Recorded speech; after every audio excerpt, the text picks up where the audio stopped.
The day Marcus Ellington disappeared. It rained non-stop for 6 hours. The downpour seemed determined to wash away every trace of him, a respected black FBI agent. Last seen, driving his black sedan away from the Houston field office on the morning of August 12, 1994. Marcus had told colleagues he was meeting a crucial informant with information about a human trafficking ring, but after that, he vanished from the map as if he'd never existed. 3 days later, Marcus' car was found abandoned along the shoulder of Highway 59. The driver's door was left ajar. His documents were untouched on the passenger seat, but his wallet and phone were missing. Caked mud mixed with dried blood clung to the gear shift. The case file summed it up in stark words: Marcus Ellington missing, suspected abduction. 5 years later, a janitor hired to clean out an abandoned warehouse, number 152 in the Baton Rouge Industrial District, stumbled upon a scene that left responding officers speechless in the center of a 10-square-meter room lined with soundproofing foil. Stood a metal chair, still strapped with blood-stained leather restraints. On a table beside it lay an FBI badge engraved with Marcus Ellington's name, a pair of size 11 black dress shoes, and 8 crayon drawings by children, each showing wide, terrified eyes and scrawled with desperate pleas: "Help us." But the most chilling detail was a single message, smeared in dried blood across the metal wall. He tried. But who was he, and what had he tried to do? Marcus Jerome Ellington was born in 1956 in Houston's Sunnyside neighborhood, a place where most kids grew up haunted by the fear of who'd be next to fall victim to violence, addiction, or simply vanish without anyone caring enough to look, even as a boy. Marcus recognized the paradox of his community, a place overflowing with love among people forgotten by society, yet met with cold indifference from authorities whenever someone needed protection. His father was a mechanic, his mother a diner waitress. Both taught him self-respect and to never bow to injustice. When Marcus was 8, he watched his best friend get kidnapped right outside their elementary school. Police barely investigated.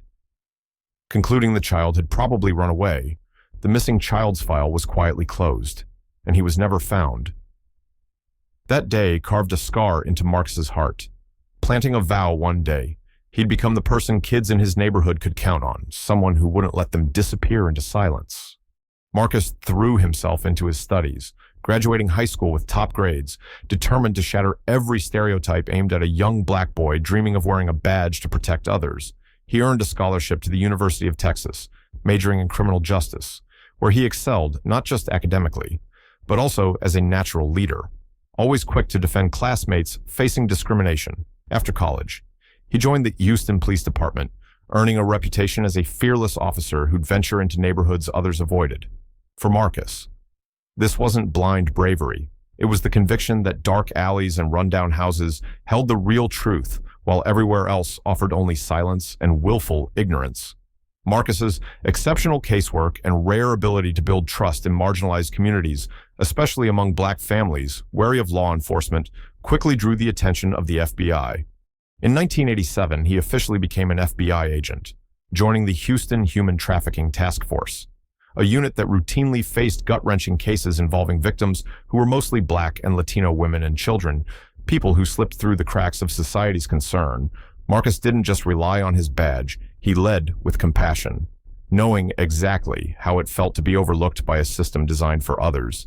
In his first 3 years, he helped dismantle several human trafficking rings, rescuing more than 40 children forced into prostitution or labor. His reputation grew among colleagues and community members alike, but it also earned him enemies among traffickers who saw him as the biggest threat to their operations. In 1990, Marcus married Denise, a kind-hearted nurse from Houston. They'd met at a neighborhood fair when Marcus caught a purse snatcher trying to rob her, then patiently sat with her at the police station all night. Denise would later say that in those hours, she saw not only Marcus's courage, but his rare kindness. Their wedding was simple, held in a small corner church, surrounded by neighbors who felt more like family. 2 years later, they welcomed a baby girl they named Faith, because they wanted their child to always believe that, no matter how cruel the world could be, there were people who'd stand up for justice. For Marcus, family was the only anchor amid days and nights spent buried in case files, crime scenes, and dangerous pursuits, despite long hours. He never missed an evening reading to Faith or Sunday morning strolls with Denise and their daughter. His colleagues often said Marcus seemed like two people, a determined, fearless agent in the field, yet a warm father and husband who'd tear up watching Faith take her first steps. This balance made him a role model for young black agents just entering the bureau, showing them it was possible to stay true to their humanity in a job that demanded so much. Yet Marcus's relentless heart also led him down a dangerous path. By 1993, reports showed a sudden spike in missing black children in the Houston area cases that received nowhere near the attention given to missing white children. Marcus took it upon himself to find the connections, compiling his own cold case files in his off hours and meeting with families whom police had ignored.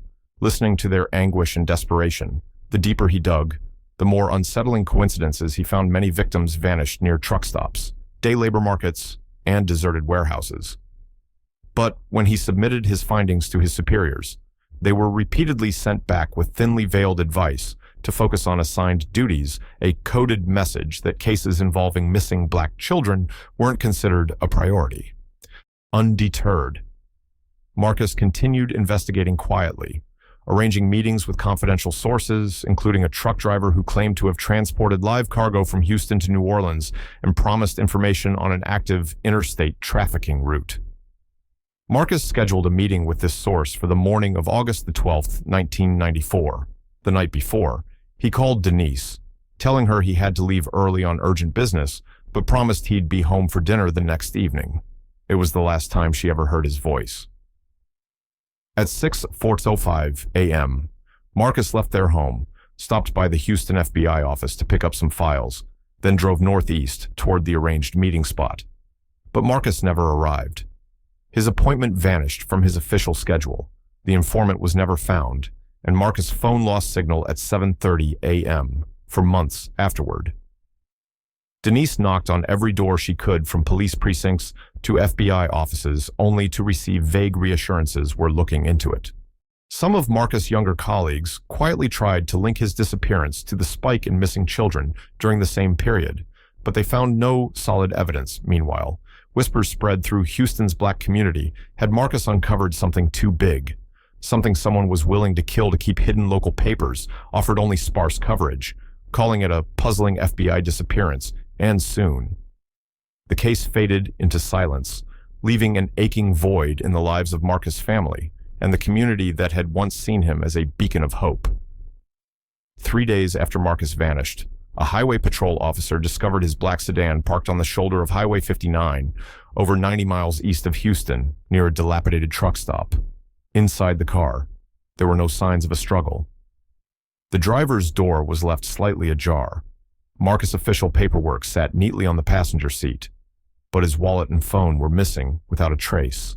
Streaked across the gear shift was a dark brown smear of mud, later confirmed to contain traces of dried blood too little to identify DNA. Even so, this detail shattered Marcus' family, suggesting he'd either been forced from his car or violently attacked, yet with no witnesses at the truck stop and nothing overtly indicating a crime scene. Local police closed the case as a missing person report without clear evidence of foul play, shifting the burden of the search entirely onto the FBI. For weeks, Marcus's colleagues launched an exhaustive search, combing every camera feed along the highway and around the truck stop. But in 1994, security cameras were few and far between, and the grainy footage they found revealed nothing conclusive. Marcus' car was impounded, becoming a cold, motionless piece of evidence, a chilling reminder that he'd been there, and then vanished into thin air. Denise, Marcus' wife, traveled to see the car herself, running her fingers over the steering wheel and breaking down when she recognized a scratch Marcus used to complain about every time he turned it. "Just find him." She pleaded with the agents at the scene. "We need to know what happened, no matter how painful the truth." As despair deepened, Marcus' closest colleagues began combing through the cases he'd been working on in the months before his disappearance, in the bottom drawer of his desk. They discovered a folder he had labeled "Unresolved Missing Children Houston" inside. Marcus had meticulously detailed 7 cases of missing children, all black, who had disappeared between 1992 and mid-1994, each vanishing near truck stops, day labor markets, or abandoned industrial areas. Many came from struggling families with little means to demand deeper investigations. Marcus had mapped these cases, highlighting hot zones and adding notes, raising suspicions of a human trafficking network targeting minority children. But since the file was unofficial and unsupported by hard evidence, his superiors dismissed it, suggesting Marcus was overly sensitive to racial issues, a subtle warning to drop it 5 years later. On July 28, 1999, a janitor named Clarence Jackson was hired to clean out warehouse number 152 in a derelict industrial complex on the southern outskirts of Baton Rouge. The property, owned by a bankrupt real estate firm, contained dozens of abandoned warehouses, often used by the homeless. Clarence stepped into warehouse 152 and instantly felt something was wrong. The air was thick with mold and a metallic stench. The concrete floor stained with dark brown marks long dried. Sweeping his flashlight across the room, he froze at the sight of a metal chair bolted to the floor, its leather restraints still intact, and all around him.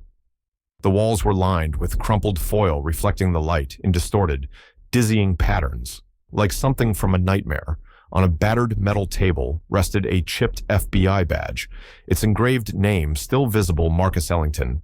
Next to it sat a pair of large dress shoes, caked with dust and dried blood matching Marcus's shoe size. But the most horrifying discovery was 8 crayon drawings scattered across the floor.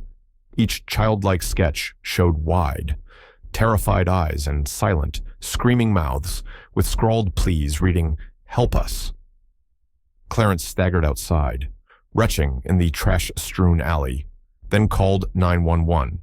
Baton Rouge police quickly sealed off the warehouse, photographing the scene and collecting evidence. When the badge was run through FBI databases, agents realized with a shock it belonged to Marcus Ellington, the missing agent whose case had once stirred brief commotion before quietly fading from memory. In the warehouse, investigators found a notarized lease for the unit, signed under the name Randy Lewis. Checking the contact number listed on the lease led them to the office of Arnold Jennings, a well-known white real estate attorney in New Orleans. But when the FBI questioned Jennings, he vehemently denied knowing anyone named Randy Lewis, and insisted he had never leased any warehouse in Baton Rouge. Yet the notary's signature matched the official signature Jennings had on file. This apparent authenticity only deepened. The mystery was someone forging documents using Jennings' identity. Or was the attorney hiding a more sinister involvement? Meanwhile, police located a homeless man who often stayed near the warehouse.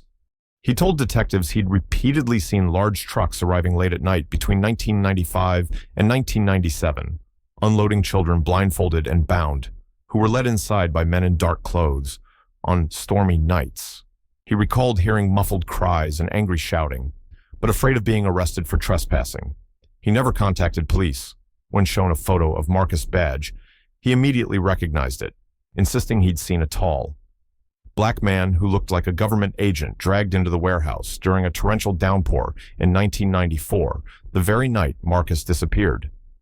The investigation into Warehouse 152 reignited the case of Marcus Ellington, this time not just in the back pages of local papers, but splashed across national headlines.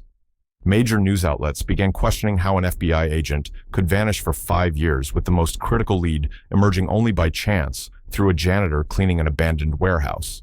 Under the mounting scrutiny, the FBI formally reopened Marcus's case, assigning a federal task force to dig deeper as agents reviewed missing person reports from the same time frame.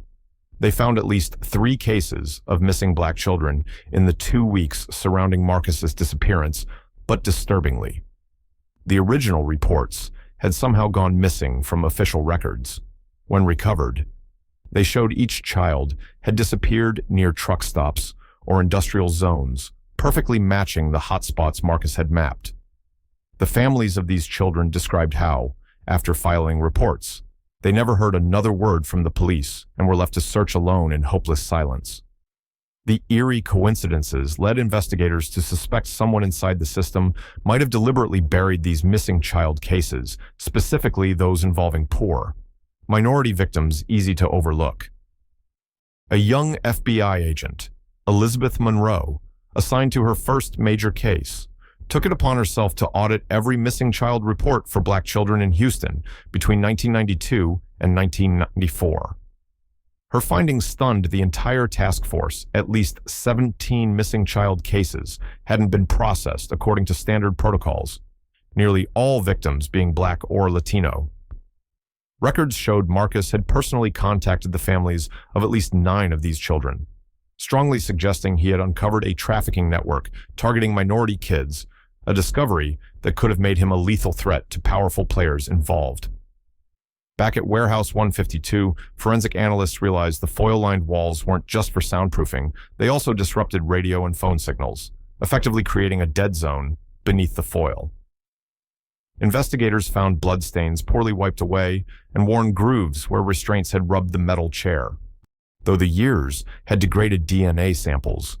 Blood type analysis revealed 2 groups, B+ Marcus's type and O, a common type in young children, on the metal table. Alongside Marcus' badge and shoes sat a matchbook from River Crescent, a luxury hotel in New Orleans known for hosting major real estate and political events. This raised a chilling possibility if the matchbook wasn't planted to throw investigators off. Who could straddle both the dark world of trafficking and the upper echelons of society? Agents dispatched to New Orleans learned the River Crescent Hotel indeed hosted exclusive gatherings for influential real estate developers and politicians from across the South between 1993 and 1995. In the VIP guest logs, one name stood out: Arnold Jennings, the lawyer who had vehemently denied any connection when first questioned by the FBI when shown a photo of the matchbook. Jennings appeared visibly unsettled, claiming anyone could have picked it up at the hotel's lobby. But former hotel staff insisted the branded matchbooks were distributed only in private suites or elite events. Suspicion around Jennings deepened rapidly. A financial investigation uncovered large sums flowing through shell companies tied to Jennings, spanning Mississippi, Alabama, and Georgia. One company directly held leases on warehouses in Baton Rouge, including Warehouse 152. Tracing these complex money transfers took nearly a month. But what emerged was clear: Jennings wasn't merely an unwitting figure. He was likely orchestrating the legal framework that allowed human trafficking operations to flourish under the guise of legitimate real estate deals. Jennings was placed under 24-hour surveillance. But to agents' surprise, he carried on his routine with unnerving calm, meeting business associates and politicians without showing any signs of fear or preparation to flee. Meanwhile, Clarence Jackson's testimony about Warehouse 152 painted an even darker picture. He described an acrid, metallic smell, something like disinfectant mixed with blood, that grew stronger when rainwater leaked into the warehouse. The distorted reflections bouncing off the foil created a maze of warped light that sent him into a panic. An experience so traumatic he refused to return even when police asked him to guide them through the scene. As the FBI honed in on Jennings, a shocking new lead emerged. Agent Kevin Shaw discovered a cabin outside Jackson, Mississippi, leased under Marcus Ellington's name starting in September 1994, less than a month after Marcus disappeared. Local records showed the cabin burned to the ground 4 months later. The cause listed as accidental electrical fire. The investigation file was suspiciously sparse, with only a few black and white photos and a report stating no remains were found. When the FBI's forensic team excavated the site, they uncovered Marcus' wedding ring, engraved M&E forever, exactly matching the ring he'd given Denise on their wedding day, shown a photo of the ring. Denise collapsed in tears, overwhelmed by both grief and the realization Marcus had likely been there. Blood traces deep in the charred wood matched Marcus's DNA, confirming he'd been present before the cabin burned. Whether the fire was staged to cover a crime or simply a tragic endgame remained unknown. The cabin's distance over 300 kilometers from Warehouse 152 proved Marcus had been moved across multiple states, with his captors seemingly stretching out his ordeal while carefully hiding their tracks, connecting the dots. Agents realized the cabin lease had been paid in cash, funneled through Jennings's shell companies. Jennings had gone from suspicious figure to central suspect. The clincher came when agents noticed deep gouges in the cabin's floor. matching the pattern of chains or restraints similar to those found in warehouse 152 evidence.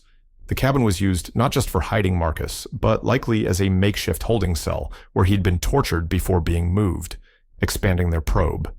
The FBI tracked down several people who had done contract work for Jennings.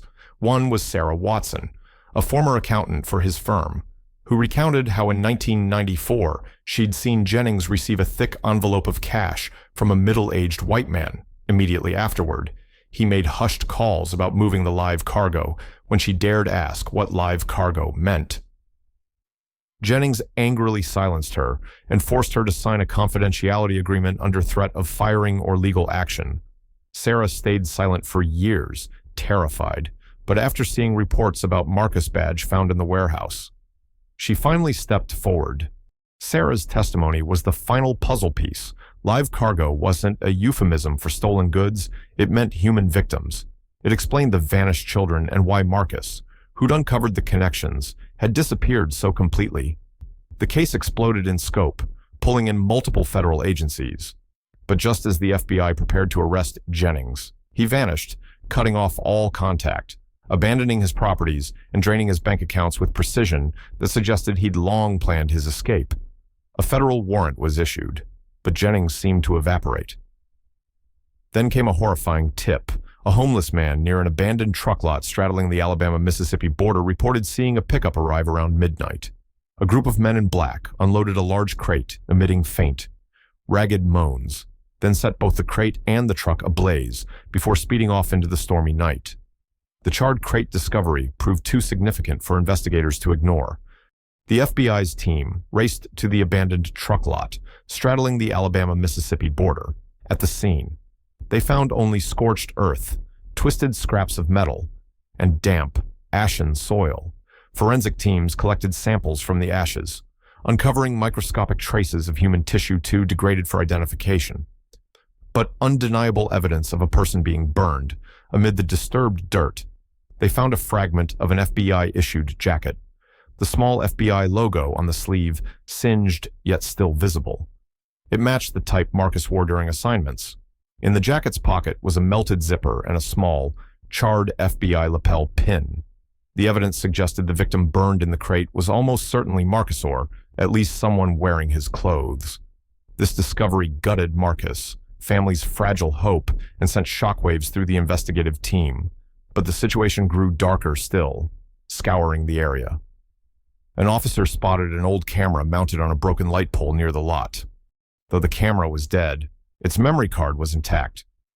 Reviewing the footage revealed a blurry but damning sequence, a black SUV parked by the lot, and a tall, silver-haired man in a dark suit giving orders to two others, unloading a large crate from the SUV. The man's height, build, and posture strongly resembled Clint Hayward, a high-profile real estate mogul, known for lavish donations to police causes in Louisiana, often featured smiling beside politicians. Hailed as a hero for sponsoring the Children of the Future Scholarship Program in Baton Rouge. When agents confronted Clint, he greeted them calmly, radiating confidence. He denied any knowledge of Warehouse 152, the burning crate, or Marcus' disappearance, claiming he'd been at a children's hospital fundraiser the night of the burning. However, cross-checking guest accounts revealed Clint had left the event abruptly after only an hour, with several attendees recalling him looking anxious while on the phone. From respected philanthropist, Clint instantly became a prime suspect under tight surveillance. A search warrant executed on Clint's Baton Rouge mansion revealed a soundproofed room with bloodstains still visible under UV light. Shelves held expertly forged passports, birth certificates, and vaccination records, each using false names, but photos of real Black and Latino children. Investigators also found a meticulously kept ledger, listing dozens of coded entries across southern states, each with initials, ages, and weights, effectively a trafficking inventory. One entry, ME38 collected 894, matched Marcus's initials and age at his disappearance. The net was closing, but Clint vanished just before arrest. Security footage showed him slipping away from his gated community at dawn, mere hours before the warrant's execution. A massive manhunt followed, his face plastered across state lines, checkpoints erected on interstates. Yet Clint, like Jennings before him, had prepared carefully, avoiding main roads exploiting rural routes beyond camera coverage. Investigators traced Clint's escape to a cabin deep in Louisiana-Mississippi border swampland, accessible only by off-road vehicles. Agents arriving hours later found fresh boot prints and a warm fire, but the cabin was empty. Maps left on the table highlighted trails leading into neighboring states, a ferry ticket in the trash. Time-stamped 3 hours prior, confirmed Clint's narrow lid. As agents swept the cabin, they uncovered a hidden compartment containing an old two-way radio and a cassette tape. Playing it back revealed a chilling exchange. A cold voice, believed to be Clint's, said, "152 is handled. What about the Jackson cabin?" A second man replied, "Burned it." "But we have to find the ring." The first voice barked, "Find it, if the police get it. Everything ends." The tape proved Clint had ordered Marcus' disappearance, covered up, and knew about the ring found in the Jackson cabin, a detail only insiders could know. This audio became the cornerstone for a federal warrant charging Clint with kidnapping, conspiracy, and obstruction. Meanwhile, forensic analysis of the burned FBI jackets remains confirmed Marcus's DNA on the singed fabric, placing him definitively at the truck lot, though it couldn't prove he died there. It traced a harrowing path: kidnapped in Houston, moved to the Jackson cabin, detained at warehouse 152, then to the truck lot where the crate was burned. Criminal profilers concluded the multi-state transfers were meant to exhaust any search efforts and instill terror in other potential whistleblowers or victims. Each location lined up with known child disappearances, exposing a meticulously organized trafficking ring using real estate as a front. Parallel efforts targeted Jennings. Financial analysis revealed large withdrawals from shell accounts in Belize and Panama. Tracing Jennings's flight manifests showed he left for Belize days after his FBI interview, but chillingly. One ticket was booked under Charles Hayward Clint's middle name, suggesting the two men escaped together. Exploiting connections and money to bribe officials, Interpol issued red notices for both, coordinating with Central American authorities to watch suspected trafficking hotspots. Back in Houston, Denise Ellington learned of the new leads. Each revelation crushed her anew, yet she clung to the hope Marcus might still be alive somewhere. She spent evenings hugging their wedding photo, praying for either his safe return or, at the very least, peace for his soul. The Sunnyside community rallied around her, hanging posters of Marcus in shop windows, organizing prayer circles, and spreading his story online. To them, Marcus wasn't just a victim, he was a hero who tried to expose an unspeakable evil. Each fresh clue fueled their determination, because they knew without justice, Marcus risked becoming one more name in the long, silent roll call of missing Black Americans the world too often forgets. Just when it seemed the case was nearing a resolution, with international warrants issued for Clint and Jennings, a stunning twist shattered what little faith remained in the investigation and in the justice system itself. George Turner, a former FBI security technician who'd retired in 1996, approached the task force with a confession he called the greatest sin of my life. George revealed that in late 1994, he'd been assigned to compile Marcus Ellington's missing person report and forward it to FBI headquarters in Washington. But before he could send it, his supervisors ordered him to destroy the file immediately, claiming Marcus was under suspicion for collusion with criminals, fleeing to avoid internal charges as a low-level technician. George had no power to object. He complied, but the guilt haunted him for years, especially when recent news about Warehouse 152 surfaced. George became convinced someone inside the FBI had either been bribed or coerced into helping Jennings and Clint. Suppressing evidence and recasting Marcus from victim to fugitive, his testimony exploded like a bombshell, confirming long-held fears in Black communities that cases involving Black victims were too often sabotaged from within. Now, they had proof it wasn't just paranoia. The FBI was forced to launch a parallel probe, one into the trafficking ring, and another into potential corruption and collusion within its own ranks. Agents dug through archived records, restoring old case files and interviewing everyone connected to Marcus' disappearance. The recovered documents revealed a shocking pattern. The final report of Marcus was only 3 pages long, vague, and omitted any mention of the missing children he'd been investigating. Investigators asked if Marcus didn't flee, Who rewrote the official narrative, and did they do it only to protect Jennings and Clint, or to shield a much larger network stretching across multiple states? Further scrutiny of restored records exposed more red flags. A personnel memo noted Marcus had been reprimanded before his disappearance for overstepping authority by contacting witnesses without approval.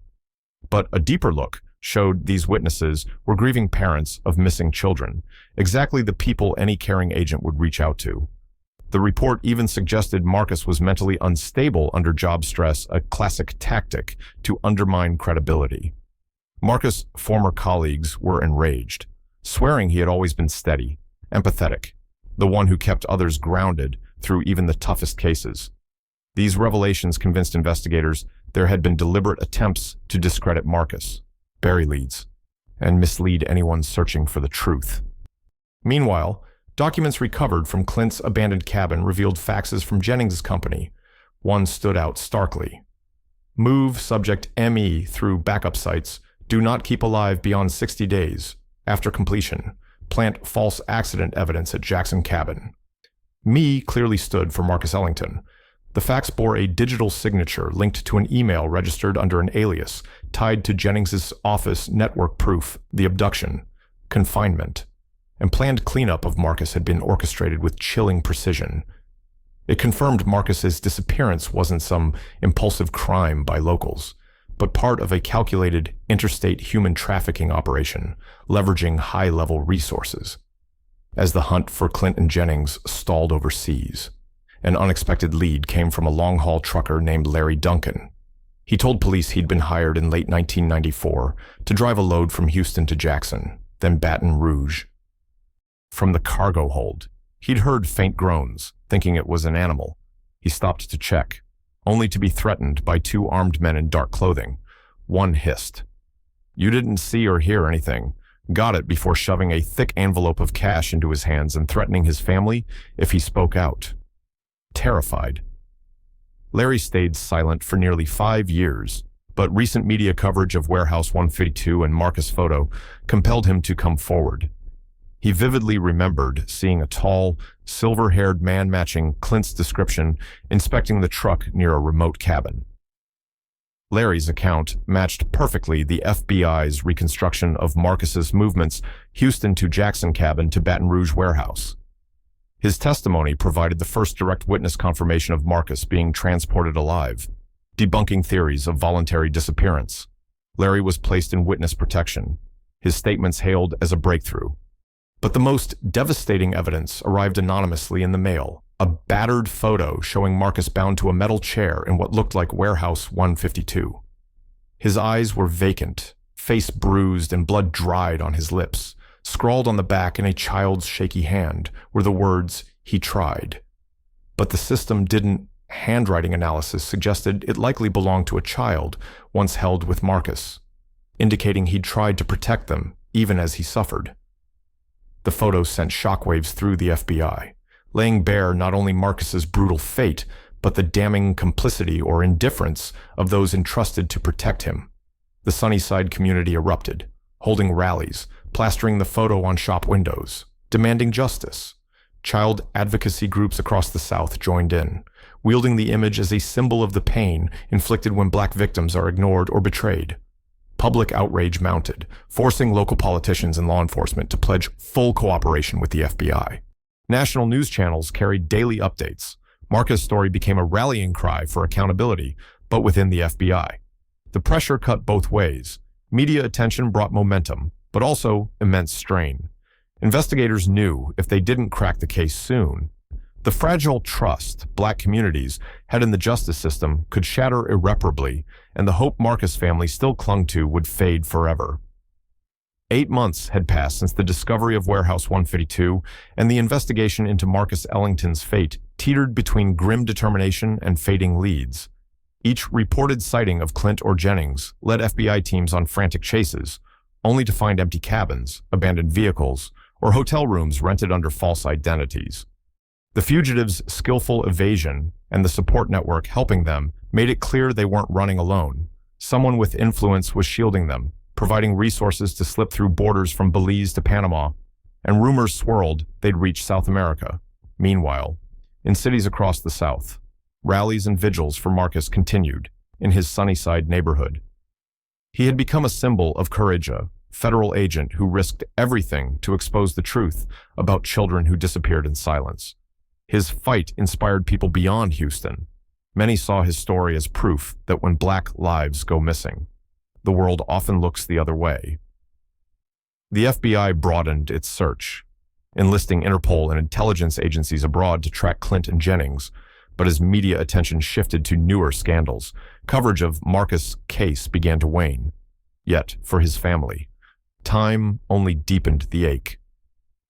Denise still sat an empty chair for Marcus at dinner, clinging to the family photo taken by the lakeside days before he vanished, believing he'd somehow find his way home. Faith, Marcus's daughter, turned 10 the year the warehouse evidence emerged. She wept for nights after seeing the photo of her father bound and bruised on the news, but then took her mother's hand and said, "Daddy did the right thing. We can't let him be forgotten." Internationally, Marcus' story drew attention as a stark portrait of the brutal, hidden world of human trafficking, especially how minority victims are most likely to be ignored or discarded. Major human rights organizations listed Marcus among those who disappeared while on humanitarian missions, pressuring the U.S. government to better protect agents investigating federal crimes. His legacy forced the FBI to confront its own failures. Divisions reopened dozens of cold cases involving missing Black children from the 1980s and 90s, slowly, painfully, beginning to rebuild trust where it had been shattered for everyone involved in the investigation. The same haunting truth echoed each new clue, only uncovered deeper, darker questions. Who truly stood behind the network that kidnapped Marcus? How could a lawyer and a businessman so easily bend the system, even erasing an FBI agent's official file? And most haunting of all, did Marcus really die in that burning crate? Or was he being kept alive somewhere as leverage in a game no one yet understood? These unanswerable mysteries made Marcus's case one of the most chilling cold cases in FBI history, a story unfinished, echoing with dread for everyone who knew it. Over a year after Warehouse 152's discovery, the Sunnyside community gathered to honor Marcus with a candlelight vigil on the streets he once patrolled as a teenager. Hundreds came, neighbors, friends, strangers moved by his story, holding candles, flowers, and portraits of Marcus in his FBI suit, eyes bright with determination. Denise stood before them, her voice shaking but unwavering as she declared, "Marcus fought for children no one else was looking for. He deserves to be remembered. We will keep fighting for this community in his name." As the ceremony ended, they released white balloons inscribed with the words, "Bring Marcus home." Marcus's story left a painful void, a hanging question mark over anyone who believes in justice. It exposed an ugly truth: one man's disappearance can reveal an entire system's rot. But it also sparked a fragile but fierce hope that even when power betrays, communities can rise to keep the flame of justice alive. What do you believe really happened to Marcus Ellington? Share your thoughts below, and if you believe voices like Marcus must never be silenced, spread his story so that no one, ever again, is forgotten.